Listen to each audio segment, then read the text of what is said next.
Darkman is a 1990 science fiction action horror film that was co-written and directed by Sam Raimi. The film stars Liam Neeson, Frances McDormand, Larry Drake, Colin Farrell, and Ted Raimi. Yes, the younger brother of Sam. Neeson stars as Penn Westlake, a scientist trying to create synthetic skin in order to replace real dead skin from any part of the body.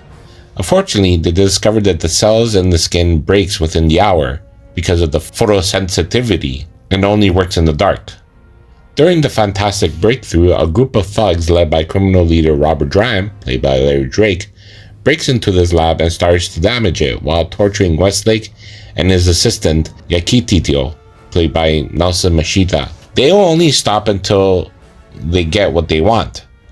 Courtroom papers from Westlake's lawyer girlfriend, Julie Hastings, played by McDormand, who was trying to sentence one of the thug members, Louis Stack Jr., played by Frios, to jail. They murder Yakitito and blow up the lab. When the funeral is held by Peyton, he wakes up as a John Doe patient in the hospital with a burnt body. He escapes and tries to confront Julie that he's still alive, but rejects him because of his appearance. With the lab almost destroyed and his equipment barely works, he starts making faces of every thug he remembers that killed him, by impersonating them and killing them one by one, robbing the money during the thugs' drop-offs. This is a classic movie, with the science fiction action part of it makes it look like a great superhero dark film, which actually Sam Raimi got inspiration for. I especially love that it's dark, funny, and horror at the same time, just as Raimi used in that horror comedy genre in his original Evil Dead trilogy. Look at this scene with Westlake torturing Ted Raimi's character Rick Anderson from the sewer drain.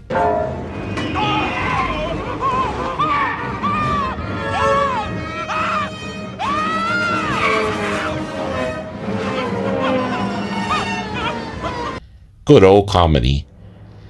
Darkman himself looks very hideous and reminds me of the Universal classic monsters, like Phantom of the Opera and the Mummy with those worn out bandages.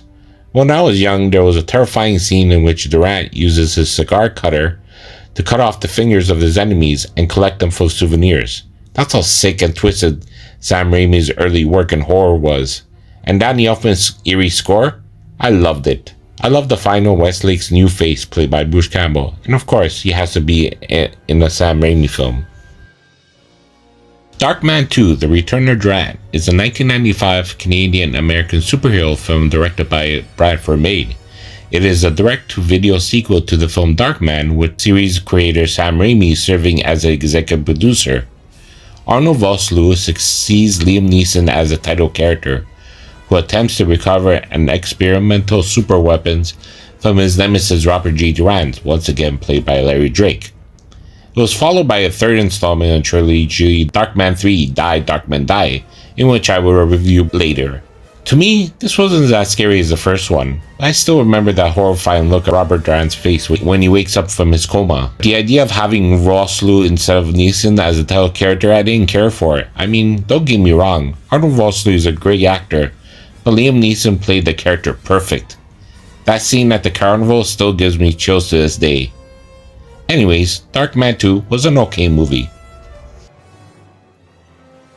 Darkman 3: Die, Darkman Die is a 1996 Canadian-American superhero film directed by Bradford Maid, starring Arnold Vosloo, Jeff Fahey, Darlene Flugel, and Roxanne Dawson. It is the second sequel to 1990's Darkman, whose director Sam Raimi serves as an executive producer. Vosloo once again stars as Darkman, who stands against the power-hungry entrepreneur Peter Rooker, played by Fahey, and forges a strange emotional bond with the enemy's neglected wife and daughter. This is a much better film than the last one. Yeah, Durant is missing and the new villain is not that bad.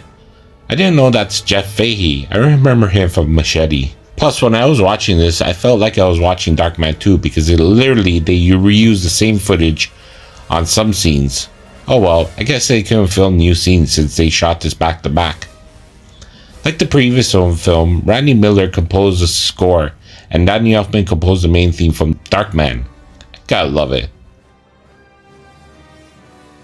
I never knew they never aired a pilot episode to the supposed TV series that was going to be released after Darkman, but I've seen it, so I'll just review it. It's only a 22-minute episode that basically recaps what happened in the first film, and Christopher Bowen now takes the role of Peyton Westlake, aka Darkman, going after Robert G. Durant, who is scarred for life. Larry Drake reprises his role as Durant and is still incredible. Catherine York plays Jenny, a cop who's also on the trail of Durant for killing her partner, so she teams up with Darkman. I never understood why they canceled this after one episode. I mean, it looks very interesting, and Drake was so good at playing the villain. Oh well, I'll stick with the original.